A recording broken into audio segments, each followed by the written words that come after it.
तो temple architecture हमारे culture का एक इम्पोर्टेंट पार्ट है।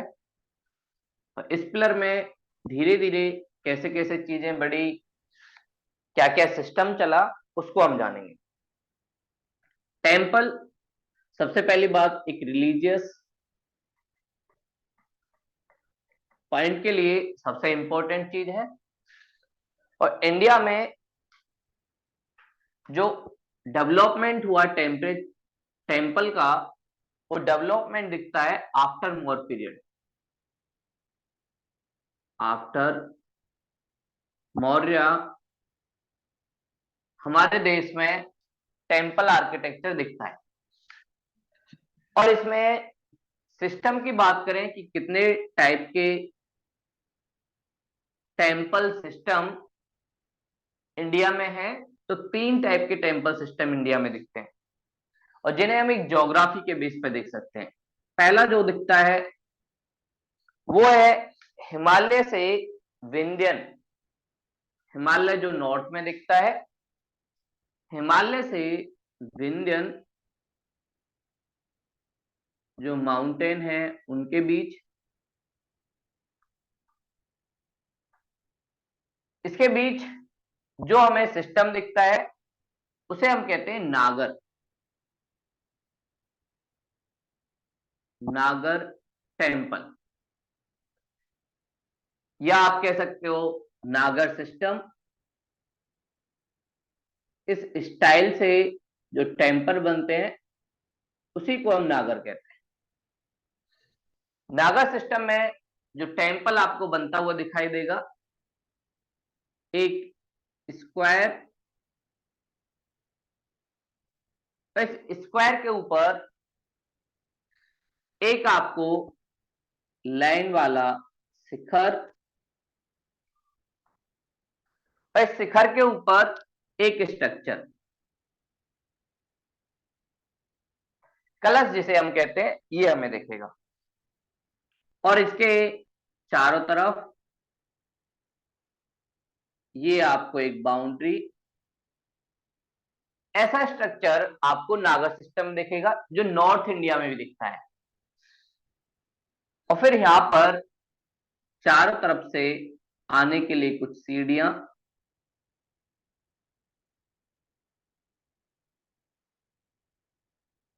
ये स्ट्रक्चर आपको नागर सिस्टम में नॉर्थ इंडिया में देखने को मिलता है। ऐसे टेम्पल यहां पे बनते हैं। तो हिमालय से विंध्यन जो ज्योग्राफी है उसके बीच इंडिया में नागर सिस्टम मिलता है। और नागर सिस्टम में ये जो स्क्वायर हमने बनाया, इसे कहते हैं गर्भगृह। सबसे इंपॉर्टेंट पार्ट टेम्पल आर्किटेक्चर का, गर्भगृह। और इस गर्भगृह में ही हमारे जो गॉड हैं या मेन आइडियल है उनकी मूर्ति होती है। इन्हीं की मूर्ति के बेस पे इस टेम्पल का डेवलपमेंट हुआ है, उसी के बेस पे उसका नाम भी होता है। फिर ऊपर जो आपको दिख रहा है इसे कहते हैं शिखर। ये है शिखर। और शिखर के ऊपर जो स्ट्रक्चर है इसे कहते हैं आमलक।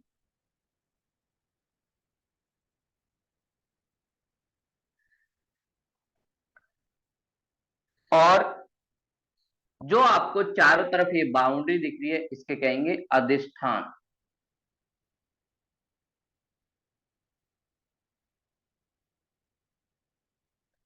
अधिष्ठान, तो ये सारी चीजें आपको नागर सिस्टम में दिखेंगी टेम्पल आर्किटेक्चर में। तो नागर सिस्टम के टेम्पल ये आपको दिखेंगे पूरे नॉर्थ इंडिया में। आप इनको देख सकते हो, जम्मू कश्मीर से लेकर आपको एमपी, गुजरात, इन सारी जगह नागर सिस्टम दिखेगा। तो नागर सिस्टम इतना ज्यादा डेवलप नहीं होता, लेकिन फिर भी इंडिया में काफी ज्यादा फेमस है ये सिस्टम। आगे विंध्यन से कृष्णा वैली, कृष्णा जो रिवर है उस तक जो टेम्पल आर्किटेक्चर डेवलप हुआ है उसे हम कहते हैं बेसर। बेसर का मतलब होता है मिक्स। इस स्टाइल में नागर और दिरवेन इन दोनों को मिक्स करके किया गया है। कृष्णा से कन्याकुमारी जो तमिलनाडु में हमें दिखता है, इन दोनों के बीच जो स्ट्रक्चर या स्टाइल मिलता है इसे हम कहते हैं दिरवेन। ये दिरवेन सिस्टम है या दिरवेन स्टाइल। अगर इस स्टाइल की बात करें, इसका आर्किटेक्चर थोड़ा सा अलग होता है नागर सिस्टम से। सबसे पहले इनका जो गर्भगृह है वो रेक्टेंगुलर शेप का होता है।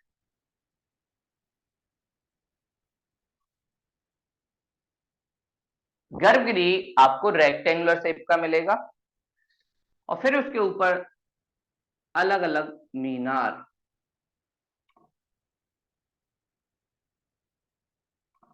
ऐसे टेम्पल आपको साउथ इंडिया में देखने को मिलते हैं। साउथ इंडिया के ज्यादातर टेम्पल आपको ऐसे ही मिलेंगे।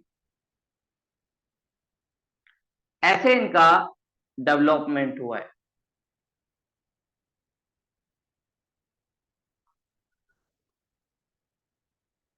और इसमें जो शिखर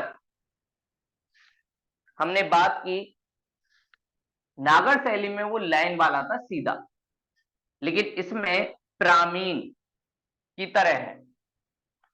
तो इसमें भी नागर शैली की तरह ऊपर भी एक स्ट्रक्चर होता है। साथ में इसके चारों तरफ भी बाउंड्री होती है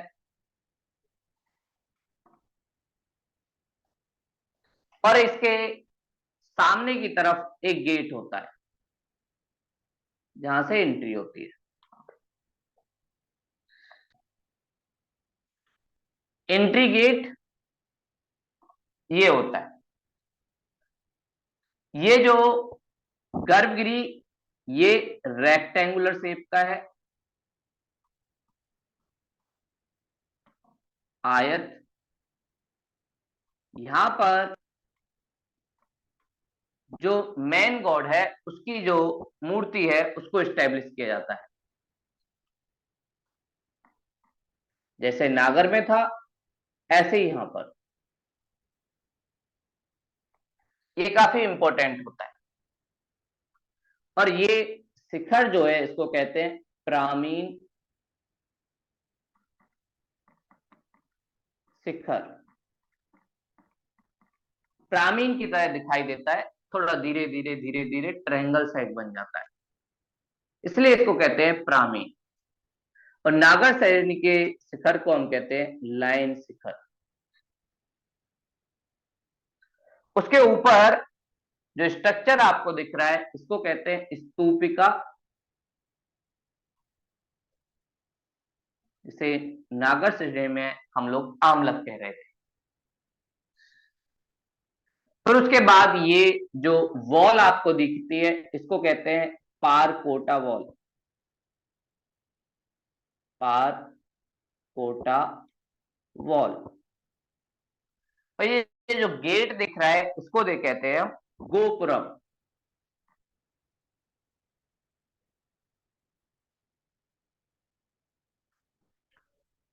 द्रविड़ सिस्टम आपको साउथ इंडिया में देखने को मिलेगा और द्रविड़ सिस्टम या स्टाइल काफी ज्यादा फेमस है और इसमें टेम्पल काफी बड़े होते हैं, जबकि नागर सिस्टम में टेम्पल काफी छोटे होते हैं। साउथ इंडिया में आपको बड़े बड़े टेम्पल मिलेंगे, मीनाक्षी टेम्पल जो माँ पार्वती को डेडिकेट है, विरूपाक्षी टेम्पल कृष्ण को डेडिकेटेड है, वो काफी बड़े एरिया में फैले हुए हैं, तिरुपति टेम्पल। वहीं नागर सिस्टम के टेम्पल थोड़े से छोटे होते हैं, और उसका रीजन है हिस्टोरिकल रीजन, क्योंकि नॉर्थ इंडिया के लोगों को काफी ज्यादा अटैक का सामना करना पड़ा, तो इनके पास टाइम ही नहीं होता था ज्यादा टेम्पल डेवलप करने का। तो जितना भी टाइम मिला उसमें टेम्पल बनता था, जैसे ही अटैक होता तो भागना पड़ता था। वही साउथ इंडिया में आप देखेंगे तो इनको काफी प्रॉपर टाइम मिला, और टाइम की वजह से इनके टेम्पल भी बड़े हुए।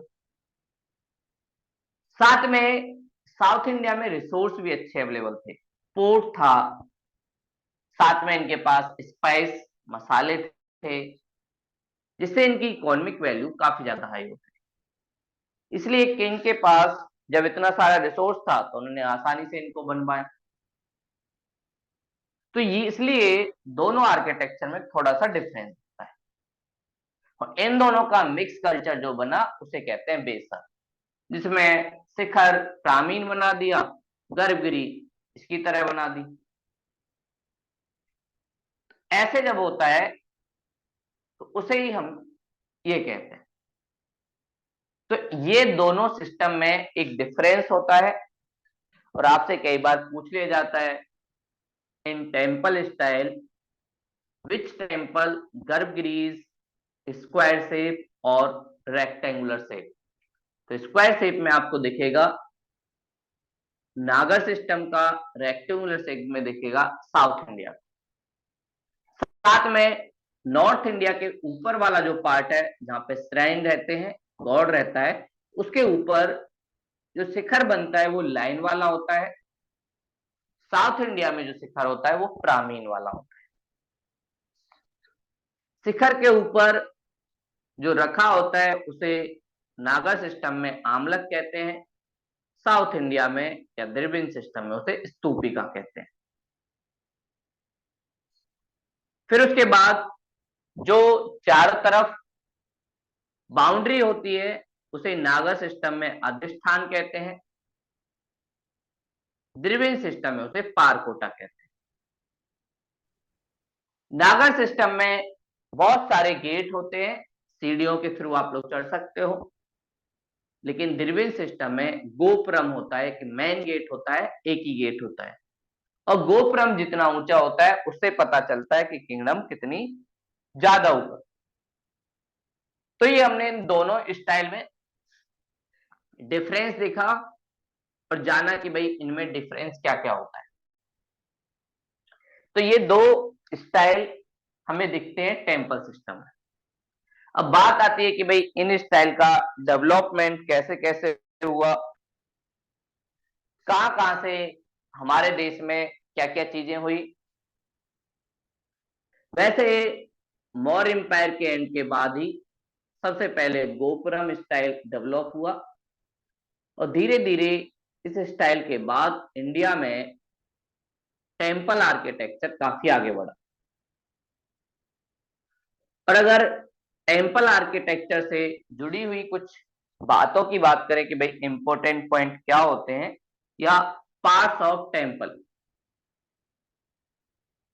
पार्ट्स ऑफ टेम्पल, आज भी हम टेम्पल बनाते हैं तो इन चीजों का ध्यान रखते हैं। सबसे पहले अधिष्ठान, थोड़े से संस्कृत वर्ड है, अधिष्ठान। ये क्या होता है? अधिष्ठान मतलब एक बेस बनाने के लिए। हम लोग जैसे अपना घर बनाते हैं तो उसके लिए एक बेस बनाते हैं, कुछ मिट्टी डालते हैं, उसमें नीचे कुछ पत्थर डालते हैं। ऐसे ही अगर हम टेम्पल बनाने के लिए कुछ बेस बनाएं, उसी को हम कहते हैं अधिष्ठान। कई बार आपको अधिष्ठान दिखेगा कि थोड़ा सा टेम्पल को ऊंचा दिखाया जाएगा जो आसपास के प्लेस है उनसे, तो बेस थोड़ा सा बड़ा बनाया जाता है टेम्पल। तो टेम्पल का जो बेस होता है उसी को कहते हैं अधिष्ठान, या जिसे नॉर्मल भाषा में हम कहते हैं चबूतरा एक बनाया है। और जो नागर स्टाइल है उसमें अधिष्ठान बनाना कंपलसरी है। नागर स्टाइल में अधिष्ठान बनता ही बनता है, मतलब टेम्पल को थोड़ा सा ऊपर रखा जाता है। लेकिन द्रविड़ सिस्टम में वॉलेंट्री है। द्रविड़ सिस्टम में बन भी सकता है, नहीं भी बन सकता है, नॉट कंपलसरी। डिपेंड करता है कि लैंड कैसी, उसके बेस पे ये लोग बनाते हैं। लेकिन नागर सिस्टम में इंपॉर्टेंट। दूसरा टर्म जो हमने देखा, गर्भगिरी। गर्भगिरी ये इंपॉर्टेंट पार्ट, जहां पर श्राइन जो होता है या हमारे आइडल हैं उनकी मूर्ति होती है, उसको हम रखते हैं। और ये सबसे ज्यादा होली प्लेस है टेम्पल का, मतलब यहीं पर हम लोग पूजा करने आते हैं। जो भी चढ़ावा होता है वो यहीं पे चढ़ता है, लोग झुकते हैं तो इसके आगे ही झुकते हैं। तो गर्भगृह सबसे इंपॉर्टेंट पार्ट होता है किसी भी टेम्पल का। और इसके बनाने के तरीके हमने देखे, या तो स्क्वायर हो सकता है जो हमने नागर में देखा, या थोड़ा सा रेक्टेंगुलर हो सकता है जो हमने द्रविड़ में देखा। लेकिन इस गर्भगृह के चारों तरफ घूमने के लिए भी एक होता है। हम जो अब अपने मेन गॉड की ओर देख लेते हैं तो उसके बाद गोल गोल घूमने का ऑप्शन होता है। तो आप देखेंगे इधर बीच में आपके गॉड की मूर्ति है, उसके बाद आपको चारों तरफ ऐसे घूमने का मौका मिलेगा। तो आप इसके राउंड लगा सकते हैं। तो हिंदू रिलीजन में राउंड लगाना, जैसे हम बोलते हैं कि अर्थ राउंड राउंड घूमती है, उसी से लिंक उसको किया जाता है कि आप लोगों को भी अपने जो गॉड है या जिनको भी आप प्यार करते हैं उनके राउंड राउंड घूमना चाहिए। तो ऐसे गर्भगृह इंपॉर्टेंट पार्ट, इसको बड़े अच्छे से सजाया भी जाता है, ब्यूटिफिकेशन भी किया जाता है इसका। साथ में कई बार आगे शंख रखा होगा, कुछ पैर बने होंगे, ये सारी चीजें भी आपको गर्भगृह से आगे दिखेंगी। उसके बाद शिखर, जो हमने देखा गर्भगृह के ऊपर वाला आर्किटेक्चर जो है उसे को कहते हैं शिखर। और नागर शैली या नागर स्टाइल में हम लोगों ने देखा लाइन शिखर है, एकदम सीधी लाइन और ऐसे ट्रायंगल सा बनाया हुआ, इसी को कहते हैं लाइन शिखर। ये हमें दिखता है नागर स्टाइल में। वही द्रविड़ सिस्टम में हमने देखा जो शिखर है वो पिरामिड की तरह है, धीरे धीरे आगे बढ़ रहा।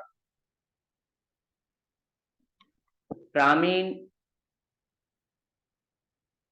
जैसे इजिप्टियन सिविलाइजेशन में हम देखते हैं, ऐसे एक तरीके से धीरे धीरे धीरे धीरे धीरे स्टेप बाइज मैनर में ये आगे बढ़ता है। और शिखर के ऊपर नागर में हम लोगों ने देखा आमलक, जिसे कलश भी कहते हैं, कलश टाइप का एक चीज रखी होती है। द्रविड़ सिस्टम में इसके ऊपर स्तूपिका, स्तूपिका उसके ऊपर रखी जाती है। ये कई बार आप लोग देखते हैं कि उस आमलक के साथ साथ फ्लैग भी लगा होता है, एक फ्लैग लगा दिया जाता है जो उस रिलीजन से जुड़ी हुई बातों को बताता है। तो वो सारी चीजें भी आपको दिखाई देती हैं। साथ में गोपुरम, जो एंट्री गेट होता है, ये गोपुरम जो आपको दिखेगा साउथ इंडिया में सबसे ज्यादा दिखेगा, या द्रविड़ सिस्टम में। द्रविड़ सिस्टम का या द्रविड़ स्टाइल का एक इंपॉर्टेंट पार्ट। और गोपुरम काफी बड़ा भी हो सकता था, और जब गोपुरम टेम्पल से भी बड़ा हो जाए तो उसको कहते थे राय गोपुरम। तो आप लोग साउथ इंडिया कभी जाओगे तो वहां पे मीनाक्षी टेम्पल है, विरूपाक्षी टेम्पल है। मीनाक्षी टेम्पलम का जो गोपुरम है वो मेन जो टेम्पल है उससे भी बड़ा है। और हमें पता चलता है गोपुरम बड़े होने से कि वहां की इकोनॉमिक कंडीशन कैसी थी, वहां की पॉलिटिकल कंडीशन कैसी थी। जितनी ज्यादा इकोनॉमिक कंडीशन किसी की ज्यादा अच्छी, जितना ज्यादा पैसे वाले, उसी के बेस पे वो गोपुरम को बड़ा बनाया जाता। तो द्रविड़ स्टाइल का इंपॉर्टेंट पार्ट है। नागर सिस्टम में आपको गोपुरम नहीं दिखेगा, वहां पर गोपुरम का कोई ऑप्शन नहीं होता। अगली बात आती है पारकोटा वॉल, जो फिफ्थ पिलर एक तरीके से कह सकते हो कि उसके चारों तरफ पारकोटा वॉल। तो ये पारकोटा वॉल आपको द्रविड़ सिस्टम में तो दिखेगा, सारे चीज को दीवार से घेर दिया जाएगा। द्रविड़ स्टाइल में आपको दिखेगा, लेकिन नागर सिस्टम में हो भी सकता है, नहीं भी, कंपलसरी नहीं है। तो ये हमने कुछ इंपॉर्टेंट टर्म्स और उनके बारे में जाना, क्या क्या चीजें होती है।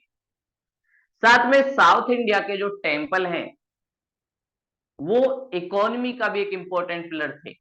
यहाँ के जो टेम्पल है उसके आसपास शहर डेवलप होते थे पूरे।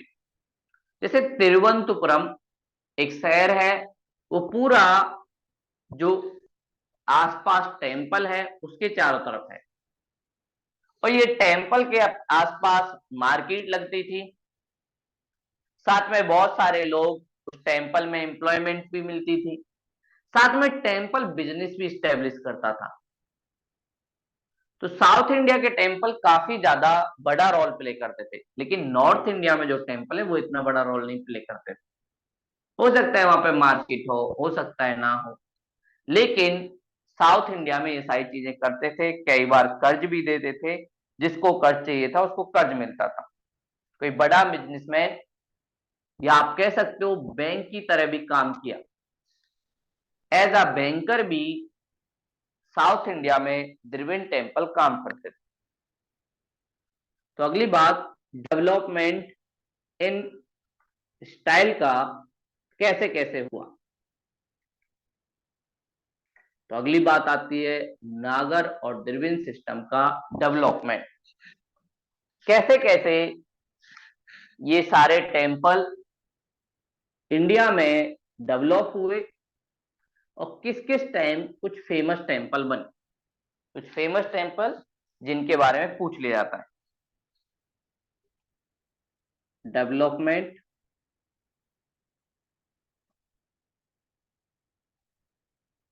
टाइम।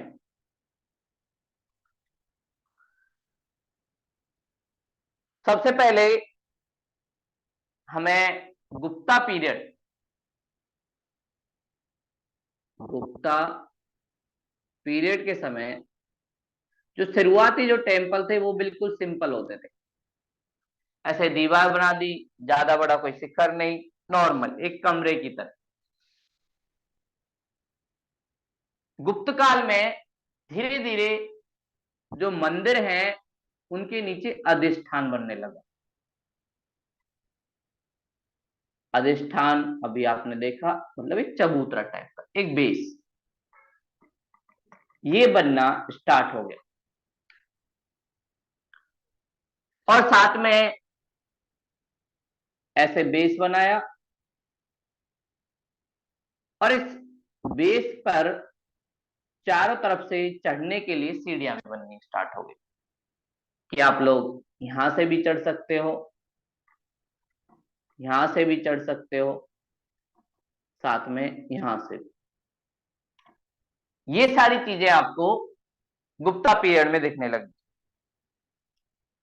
और मंदिर के भीतर एक आइडियल जिसकी हम वर्शिप करते थे वो भी बनने लगी।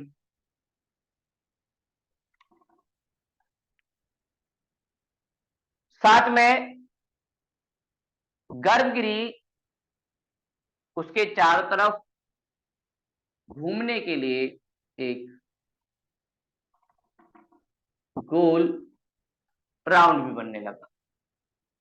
ये सारी चीजें गुप्ता पीरियड में बनी। और गुप्ता पीरियड धीरे धीरे, क्योंकि इनके पास थोड़े रिसोर्स थे, तो इसका ब्यूटिफिकेशन भी करने लगा। गर्भगृह के आगे कुछ सोना चांदी का कुछ सामान बनवाना स्टार्ट कर दिया इन्होंने। और इसके ऊपर फिर धीरे धीरे शिखर ये भी बनना स्टार्ट हो गया। और इसका एग्जाम्पल हमें दिखता है यूपी में एक प्लेस है देवगढ़। यूपी में देवगढ़ एक प्लेस है, वहां पर दशावतार टेम्पल,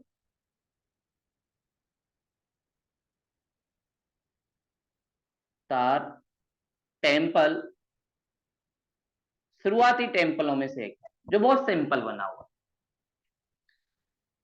उसमें ज्यादा चीजें नहीं है, और टेम्पल में एक गर्भगृह, और गर्भगृह के ऊपर शिखर नहीं है, सिंपल बहुत एक छत बस बनी हुई है, उसके चारों तरफ चढ़ने के लिए रास्ते।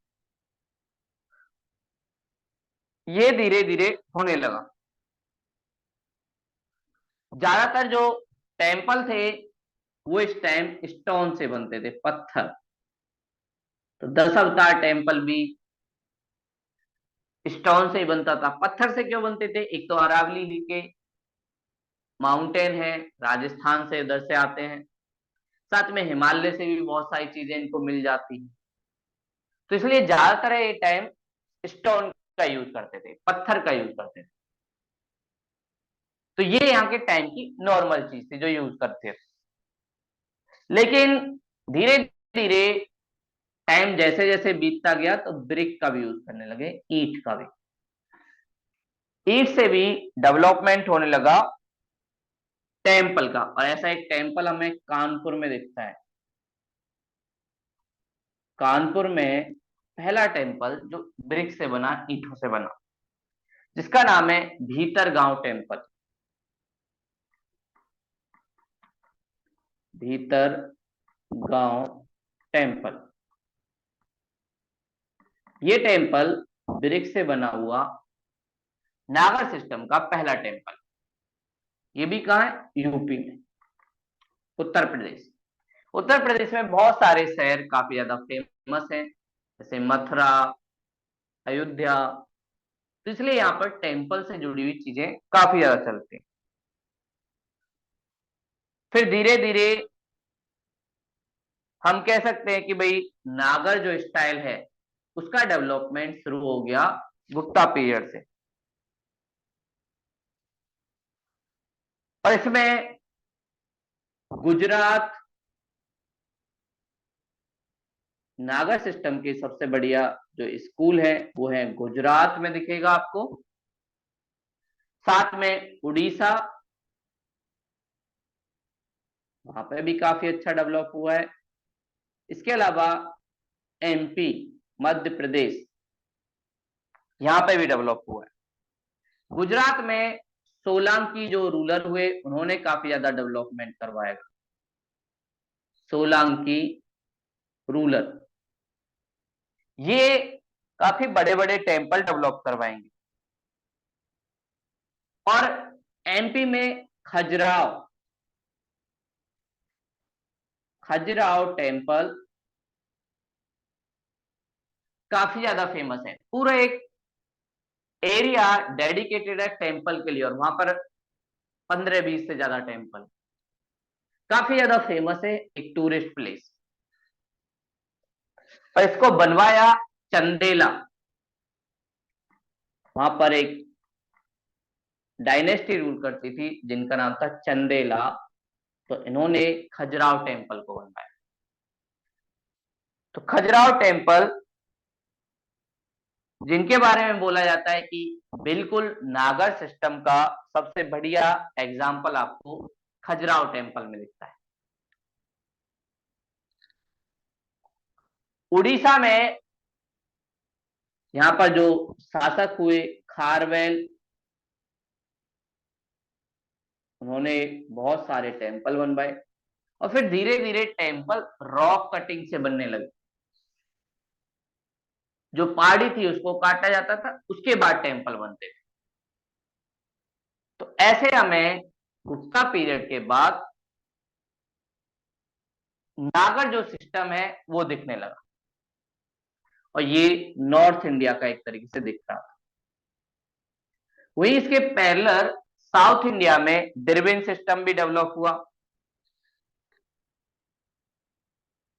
द्रविड़ सिस्टम, उसका भी डेवलपमेंट हुआ। इसमें हमें दिखता है कि भाई जो गर्भगृह है वो रेक्टेंगुलर होता है, ये हमें दिखता है। साथ में इसके ऊपर पिरामिड, ये भी बनते हुए दिखाई देते हैं। तो शुरुआत में इनका रेक्टेंगुलर गर्भगृह बना, फिर धीरे धीरे जो शिखर है उसका भी डेवलपमेंट होना स्टार्ट हुआ, और इनके यहां बाद में आया गोपुरम। गोपुरम सिस्टम बाद में डेवलपमेंट होना, और गोपुरम सिस्टम के बाद जो रूलर था काफी इंटरेस्ट लेने लगा, और कहीं से भी जीत के आता था तो गोपुरम बनवाता, और उस गोपुरम को और बड़ा करता जाता था। कृष्णदेव राय के टाइम जो विजयनगर एम्पायर के रूलर थे, गोपुरम राय गोपुरम में चेंज हो गए, मतलब सबसे बड़ा गोपुरम। और कृष्णदेव राय विजयनगर एम्पायर के सबसे बड़े रूलरों में से। इनके बारे में जिक्र हमें बाबर की जो ऑटोबायोग्राफी है उसमें भी मिलता है, तुजुक ए बाबरी। उसमें बाबर बोलता है इंडिया में सबसे बड़े रूलरों में से एक कृष्णदेव राय है, और कृष्णदेव राय के यहाँ आर्किटेक्चर जो है काफी ज्यादा डेवलप है। साथ में यहाँ के जो टेम्पल थे वो प्रोडक्शन, एग्रीकल्चर के साथ साथ बैंक, इसका भी काम करते थे। साथ में सोशल डेवलपमेंट, सोसाइटी के लिए भी डेवलपमेंट का काम करते थे, मतलब वेलफेयर करते थे, फ्री में एजुकेशन देना, लोगों को फ्री में फूड देना, ये सारी चीजें आपको द्रविड़ टेम्पल में मिलेंगी।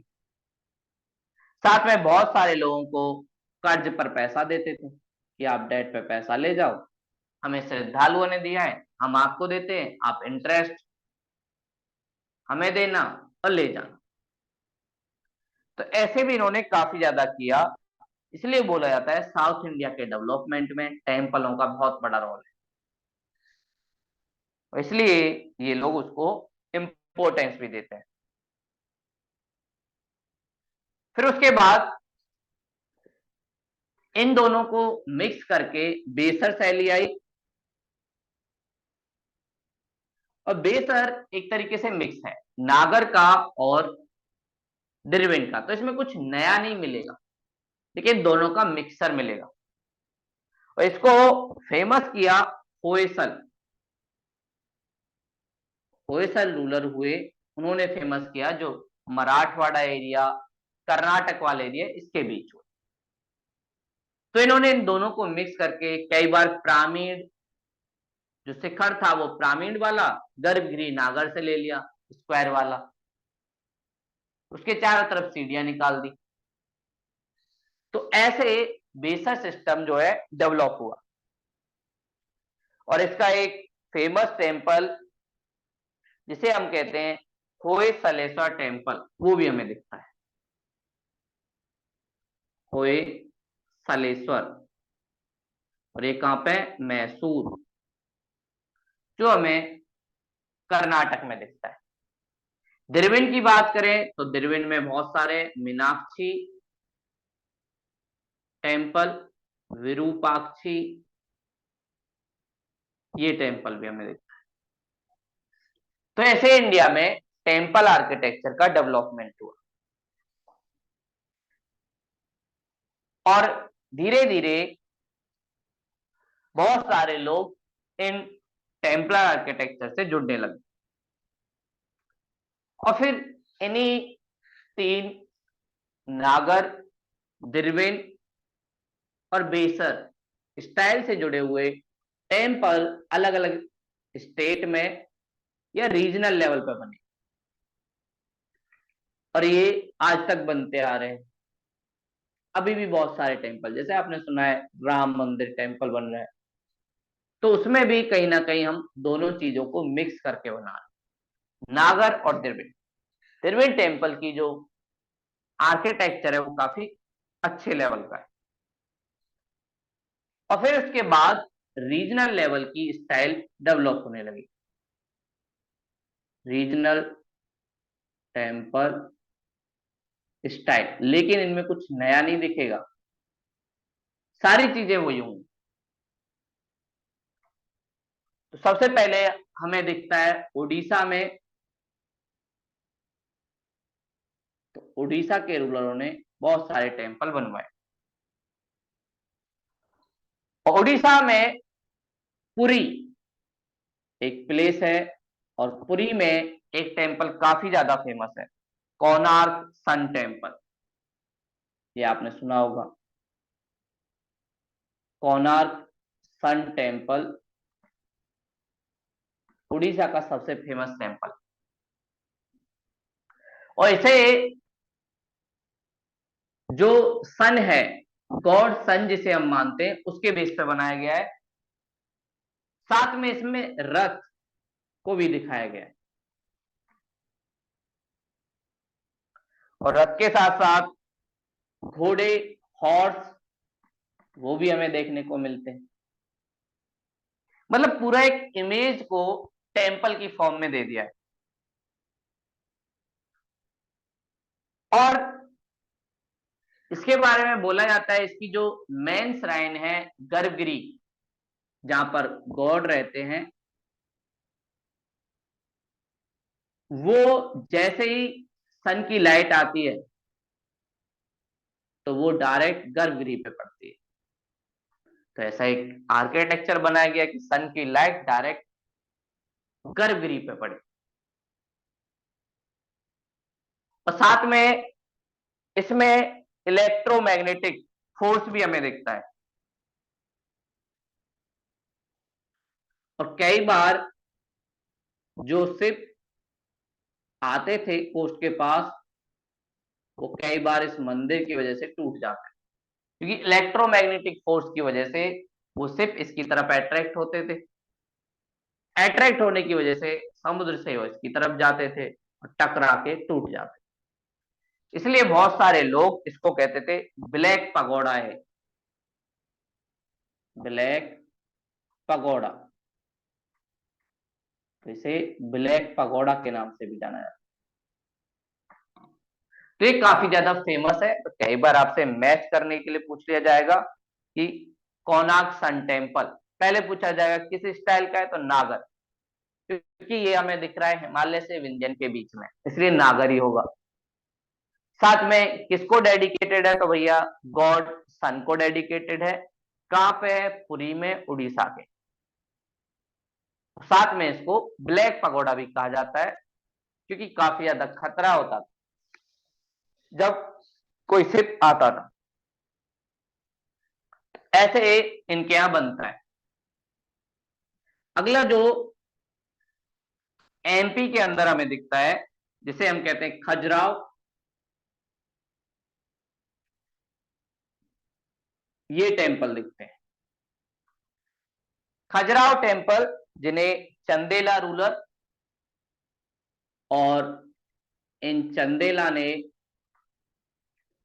रूल किया बुंदेलखंड पर। बुंदेलखंड के बारे में सुना होगा, इंडिया का सबसे ज्यादा सूखा वाला एरिया, सबसे कम डेवलपमेंट वाला एरिया आज के हिसाब से, लीस्ट डेवलप एरिया है, क्योंकि वहां पे वाटर की कमी रहती है। तो यहां पर चंदेल शासकों ने बनवाए, और ये जो टेम्पल है शैव रिलीजन मतलब शिव जी के लिए, साथ में जैन रिलीजन उससे जुड़े हुए, साथ में वैष्णव, इनको डेडिकेटेड, इन सबके लिए इनको बनाया गया है।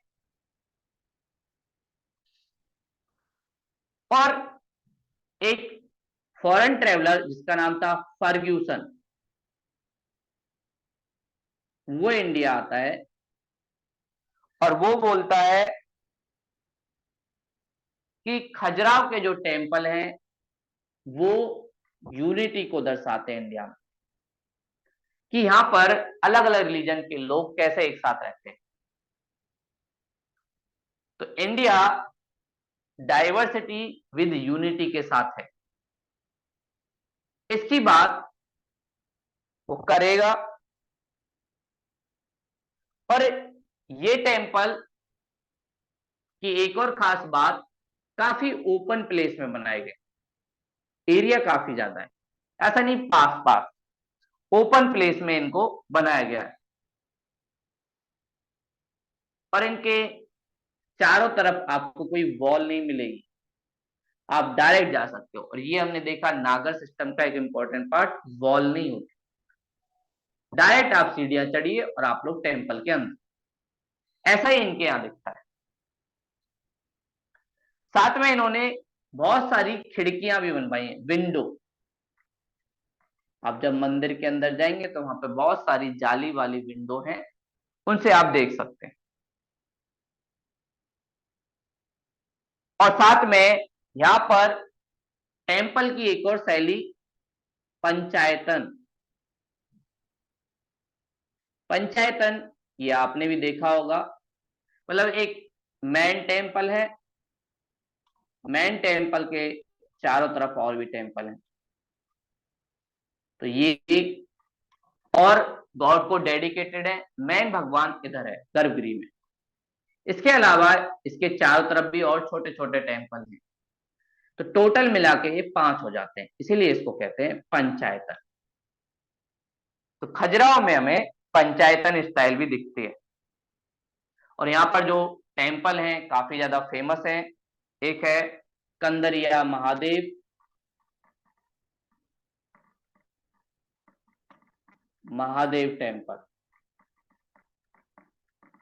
ये काफी ज्यादा फेमस है। महादेव मतलब लॉर्ड शिवा को डेडिकेटेड। साथ में लक्ष्मण टेम्पल,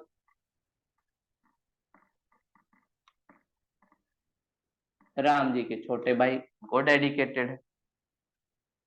साथ में एक जैन संत पार्श्वनाथ,